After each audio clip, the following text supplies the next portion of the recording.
Aprenderemos acerca de la diabetes, aquella afección que se caracteriza por la presencia de hiperglucemia, la concentración de azúcar alto en la sangre y la deficiencia de insulina. Dato curioso, unos 422 millones de personas sufren diabetes a escala mundial. Aunque antes debemos de aprender algunos detalles. Para empezar, nos remontaremos alrededor de 1500 a.C., pues en esta fecha se escribió el papiro de Ebers, denotando a personas con un flujo de orina en grandes cantidades, además de remedios y tratamientos para frenarlos. Ahora nos trasladamos al siglo II después de Cristo, pues en esta fecha Areteo de Capadocia nombró a esa enfermedad como diabetes, refiriéndose como signo más llamativo a la eliminación exagerada de agua por el riñón supuestamente fallido. Ya en el siglo XVI, el médico suizo Paracelso observó que la orina de los pacientes segregaba un polvo blanco de residuo, luego de ser evaporada. Finalizó con que era sal, y por ende la enfermedad tenía su proceso en el depósito de sal en los riñones. Como escuchamos, hasta este punto de la historia la atribución era totalmente al riñón. No obstante, Thomas Willis en el año 1675 describió al polvo blanco como orina dulce, ya que éste atraía a hormigas, refiriéndose al sabor dulce de la orina. Lo nombró diabetes mellitus, que significa sabor a miel, como es conocido actualmente.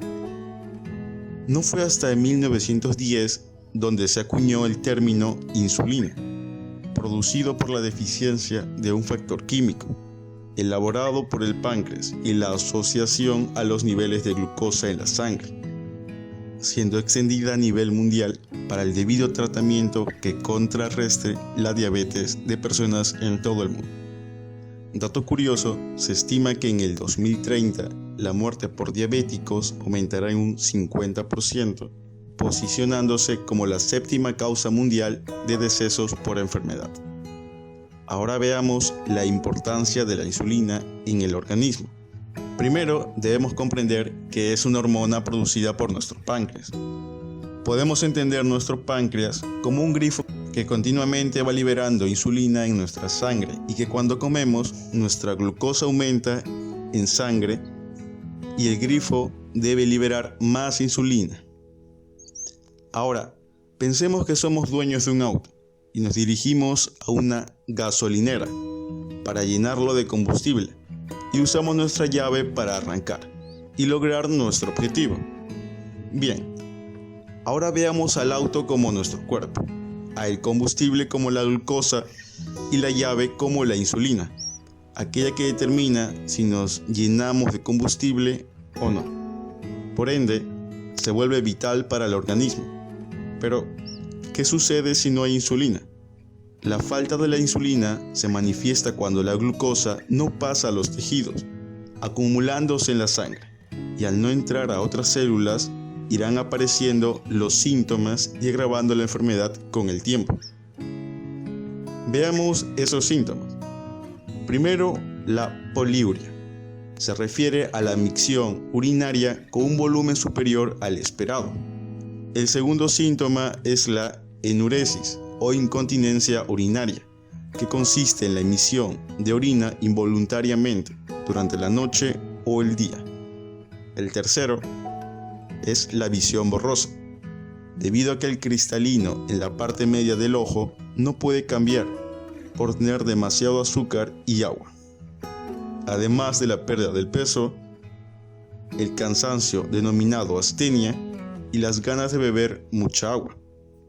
Dato curioso, la presencia de cuerpos cetónicos elevados se considera como una señal de alarma para el niño con diabetes. Todos estos síntomas son los que hacen sospechar la existencia de una diabetes. Para confirmarla, es necesario hacer un análisis de la glucosa en la sangre y de la orina. Otra pregunta común es si la diabetes tiene cura. Actualmente, no se dispone de un tratamiento curativo, pero sí se puede vivir una vida entera sin problema si se realiza una terapia que consiste en suministrar insulina, un correcto nivel de glucosa en la sangre, una correcta dieta y el ejercicio debido. La hiperglucemia se presenta por el consumo elevado de alimentos azucarados, tales como las bebidas energéticas, los pasteles o cualquier otro dulce. El no realizar actividad física habitual o saltarse la inyección de la insulina son otros factores. ¿Qué se puede hacer en caso de hiperglucemia?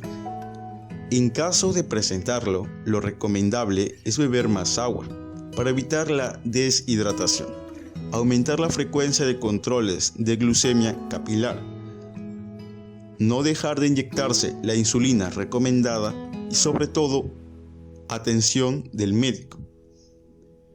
Y por último, las bases del tratamiento de la diabetes, que están compuestas por 3 acciones.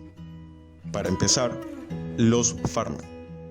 Los fármacos antidiabéticos orales usados para aquellos que padecen diabetes tipo 2, cuya función es regular la glucosa y la insulina, administrado únicamente por inyecciones. La segunda base es el ejercicio físico, contribuye de mayor parte al tratamiento de la diabetes de tipo 2.